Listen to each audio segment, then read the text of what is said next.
అప్పుల బాధలు వెంటాడుతున్నాయా? అయితే 6 JVR వారి జాతిరత్నాలు ధరించండి. వెల్కమ్ బ్యాక్ టు మనం టీవీ. నేను మీ పవన్ బెస్వాడ. హిమాచల్ ప్రదేశ్లో క్లౌడ్ బరస్ట్ జరిగింది. ముఖ్యంగా కులు ప్రాంతంలో ఈ క్లౌడ్ బరస్ట్ చోటు చేసుకుంది. ఆకస్మికంగా అతి భారీ వర్షాల నేపథ్యంలో వరదలు పోటెత్తాయి. పార్వతీ నది ఉప్పొంగి ప్రవహిస్తోంది. పార్వతీ నది ఉప్పొంగి ప్రవహించడంతో కొండ ప్రాంతాల్లో ఉన్నటువంటి వాహనాలు కావచ్చు, అదేవిధంగా ఇల్లు భవనాలు నేల కొరికి ఆ వరదల్లో కొట్టుకుపోతున్నటువంటి పరిస్థితి మీరు స్క్రీన్ పైన క్లియర్గా చూడొచ్చు. వాహనాలు వరద ఉధృతికి కొట్టుకొని కిందకు వస్తున్నటువంటి నేపథ్యంలో అక్కడ లోతట్టు ప్రాంతాల్లో ఉన్నటువంటి ప్రజలను ఇప్పటికే ప్రభుత్వం అప్రమత్తం చేసింది. ముఖ్యంగా పార్వతీ నది ఉప్పొంగి ప్రవహిస్తూ ఉంది. ఈ వరదల నేపథ్యంలో ఇప్పటికే ఆస్తి నష్టం కూడా సంభవించినట్లు తెలుస్తోంది. ఇక ఈ పార్వతీ నది ఉప్పొంగి ప్రవహిస్తున్న నేపథ్యంలో 20 మంది వరదల ఉధృతికి గల్లంతైనట్టుగా తెలుస్తోంది. ఇప్పటికే 2 మృతి చెందినట్లు కూడా అక్కడ హిమాచల్ ప్రభుత్వం అధికారికంగా ప్రకటించింది. ఇక గల్లంతైన వారి కోసం ప్రభుత్వం రెస్క్యూ టీమ్స్ను ఏర్పాటు చేసి వారి మృతదేహాల కోసం ఆచూకీ లభ్యం చేయడం కోసం వెతుకులాట కొనసాగిస్తా ఉంది. హిమాచల్ ప్రదేశ్లో గత సంవత్సర కాలంలో ఇంత భారీ వరదలు రావడం ఇదే మొదటిసారిగా ప్రభుత్వ అంచనా లెక్కలైతే బయటకు వస్తున్నాయి. ఇక చూసుకుంటే కులు ప్రాంతంలో ముఖ్యంగా ఈ క్లౌడ్ బరస్ట్ జరిగినట్టుగా తెలుస్తోంది. అయితే హిందూ టిబెట్ నది మధ్యలో ఉన్నటువంటి ఆ హిందూ టిబెట్ రహదారి దగ్గర ఉన్నటువంటి ఈ బ్రిడ్జ్ వరద ఉధృతికి కూలిపోవడం జరిగింది. ఈ వరద నేపథ్యంలో ఆ రహదారిని పూర్తిగా బంద్ చేశారు. అక్కడ ఉన్నటువంటి అధికారులు రాకపోకలు కూడా పూర్తిగా నిలిచిపోయినటువంటి పరిస్థితి. కొండ చర్యలు విరిగిపడి కొండ ప్రాంతాల్లో పైన ఉన్నటువంటి భవనాలు ఇళ్ళు కావచ్చు కుప్పకూలి ఆ వరద ఉధృతికి కొట్టుకుపోతున్నటువంటి పరిస్థితి. ఈ నేపథ్యంలోనే అక్కడ ఇళ్లలో నివాసం ఉంటున్నటువంటి ఆ నివాసులు ఆ స్థానికులు ఎవరైతే ఉన్నారో, అదేవిధంగా హిమాచల్ ప్రదేశ్ అంటే ముఖ్యంగా కులు ప్రాంతాల్లో ఎక్కువగా టూరిస్టులు వచ్చేటువంటి ప్రాంతం అది. వారందరినీ పునరావాస కేంద్రాలకు తరలించినట్లుగా కూడా అధికారులు చెప్తున్నారు. అదేవిధంగా వాళ్ళ కోసం టోల్ ఫ్రీ నెంబర్లు కూడా ఇప్పటికే అందుబాటులోకి తెచ్చినట్టు కూడా చెప్తూ ఉన్నారు. ఇకపోతే లోతట్టు ప్రాంతాల ప్రజలను ఇప్పటికే అప్రమత్తం చేశారు. వారి కోసం పునరావాస కేంద్రాలను ఏర్పాటు చేశారు. ఈ హిందూ టిబెట్ రహదారిని పూర్తిగా అక్కడ మళ్ళీ వరద ఉధృతి తగ్గే వరకు దీన్ని పునరుద్ధరించాలని చెప్పేసి అధికారికంగా ప్రకటించడం కూడా జరిగింది. మరొక పక్క ఈ క్లౌడ్ బరస్ట్ గురించి మనం ప్రత్యేకంగా మాట్లాడుకోవాల్సిన అవసరం ఉంది. క్లౌడ్ బరస్ట్ అంటే 20 నుంచి 30 కిలోమీటర్ల పరిధిలో, అంటే కరెక్ట్గా గంటలో 10 సెంటీమీటర్ల వర్షం నమోదవుతే దాన్ని క్లౌడ్ బరస్ట్ అంటారు. ఈ క్లౌడ్ బరస్ట్ ఖచ్చితంగా దీన్ని వాతావరణ శాఖ కూడా అంచనా వేయలేనటువంటి పరిస్థితి. భారతదేశంలో ముఖ్యంగా నైరుతి రుతుపవనాలు దేశవ్యాప్తంగా విస్తరిస్తున్నటువంటి ఈ తరుణంలో క్లౌడ్ బరస్ట్ సంభవించడం అనేది నిజంగా వాతావరణ శాఖ కూడా అంచనా వేయలేనటువంటి ఒక దుస్థితి అనమాట. అంటే ఆకస్మికంగా వరదలు పోటెత్తుతాయి. లోతట్టు ప్రాంతాలని వరదలు ముంచెత్తి ఆ ఇల్లు కావచ్చు ఏవైనా వీటన్నిటికీ అపాయకరంగా మారుతుంది. సో ప్రభుత్వాలన్నీ అప్రమత్తంగా ఉంటాయి. ఈ మధ్య కాలంలో మనం చూస్తూ ఉన్నాం, చాలా ప్రభుత్వాలు క్లౌడ్ బరస్ట్ జరుగుతూ ఉంది.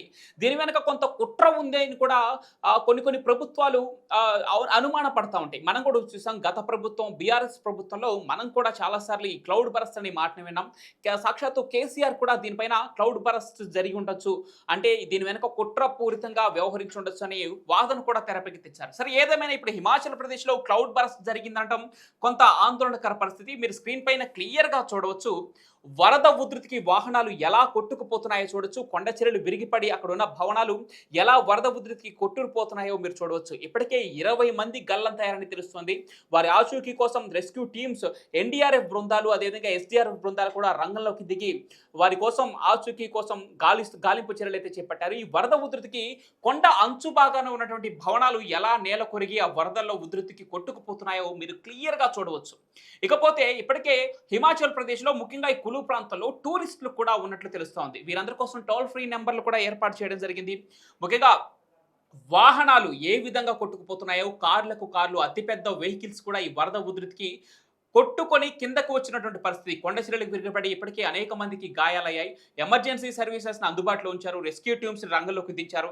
ఎన్డీఆర్ఎఫ్ బృందాలు కావచ్చు, ఎస్డీఆర్ఎఫ్ బృందాలు కావచ్చు హిమాచల్ ప్రదేశ్కు చేరుకుంటున్నాయి.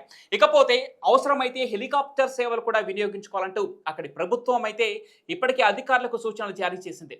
ముఖ్యంగా రహదారుల లోతట్టు ప్రాంతాల్లో ఉన్న ప్రజలు కావచ్చు, వారిని సురక్షిత ప్రాంతాలకైతే తరలించారు. అదేవిధంగా వారికి కనీస ఆహార సదుపాయాలు కావచ్చు, లేదంటే వైద్య సదుపాయాలు అందించే కార్యక్రమాలు అయితే చేపడుతుంది ప్రభుత్వం.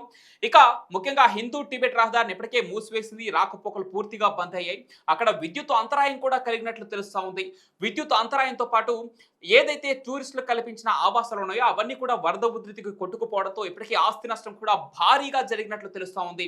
ముఖ్యంగా విద్యుత్ సరఫరా నిలిపేయడంతో అనేక అక్కడ ఉన్నటువంటి ఫ్యాక్టరీలు కూడా నడవని పరిస్థితి కొన్ని రోజుల నుంచి. క్లౌడ్ బరస్ట్ జరిగిందనేది కొంత ఆందోళనకరంగా ఉన్న ఈ వరదలు ఆకస్మిక వరదల నేపథ్యంలో అటు ఆస్తి నష్టంతో పాటు ఇటు ప్రాణ నష్టం కూడా సంభవించింది. హిమాచల్ ప్రదేశ్లోని ముఖ్యంగా కులు ప్రాంతాన్ని భారీ నష్టంలోకి తోసేసింది ఈ యొక్క క్లౌడ్ బరస్ట్ అనేది.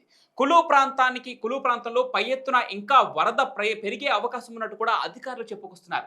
ఎందుకంటే అక్కడ క్లౌడ్ బరస్ట్ నేపథ్యంలో వర్షాలు ఇంకా అధికమయ్యే ఛాన్సెస్ ఉన్నాయి. గత 3 రోజుల నుంచి వర్షాలు కురుతున్న నేపథ్యంలో ఈ వరదలు భారీగా పోటెత్తాయి. మరొక 2 నుంచి 3 రోజుల పాటు కూడా ఈ వర్షాలు కురిసే అవకాశం ఉందని, ఏ టైంలో ఎలాంటి వర్షపాతం నమోదవుతుందో కూడా తెలియని పరిస్థితి ఉందంటూ అక్కడ వాతావరణ శాఖ అయితే తెలపడం జరిగింది.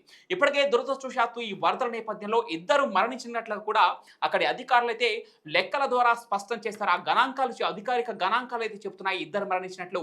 20 మంది ఇప్పటికే ఈ వరదల్లో కొట్టుకుపోయారు. వారి కోసం గాలింపు చర్యలు చేపట్టారు. మరొక 3 రోజులు ఇదే పరిస్థితి ఉండను నేపథ్యంలో అక్కడికి టూరిస్టులను కూడా ఎవరు ఎలో చేయట్లేదు అధికారులు. అదేవిధంగా ఇప్పటికే పలు రహదారులను ఏదైతే హిందూ టిబెట్ రహదారి ఉందో దాన్ని మూసివేయడంతో పాటుగా ఇతరత్ర చుట్టుపక్కల రాష్ట్రాల నుంచి టూరిస్టులుగా వచ్చేటువంటి వాళ్ళకి కొన్ని నిబంధనలు కూడా ప్రకటించడం జరిగింది. నిబంధనలు పెట్టడం జరిగింది. వారిని టూరిజంని కొన్ని రోజుల పాటు అక్కడ నిషేధిస్తున్నట్లు చెప్పడం జరిగింది. ముఖ్యంగా కులు ప్రాంతాల్లో ఆ లోతట్టు ప్రాంత ప్రజలకి పునరావాస కేంద్రాలకైతే తరలించారు. అదేవిధంగా అక్కడ ఎమర్జెన్సీ సేవలను అయితే ప్రభుత్వం అక్కడ చాలా ముమ్మరంగా చర్యలు తీసుకుంటా ఉంది. అవసరమైతే హెలికాప్టర్ లాంటి సేవలు తీసుకోవాలని ఇప్పటికే కేంద్ర ప్రభుత్వ సహకారంతో ఎన్డీఆర్ఎఫ్, ఎస్డీఆర్ఎఫ్ బృందాలు కూడా ఈ హిమాచల్ ప్రదేశ్లో ఇప్పటికే సేవలు అయితే అందిస్తున్నాయి. చూడాలి మరి ఇంకా రానున్న 3 రోజులు కూడా ఇదే వర్షాలు కొనసాగుతున్న నేపథ్యంలో హిమాచల్ ప్రభుత్వం అయితే అప్రమత్తమైంది, ప్రజలను అప్రమత్తం చేసింది.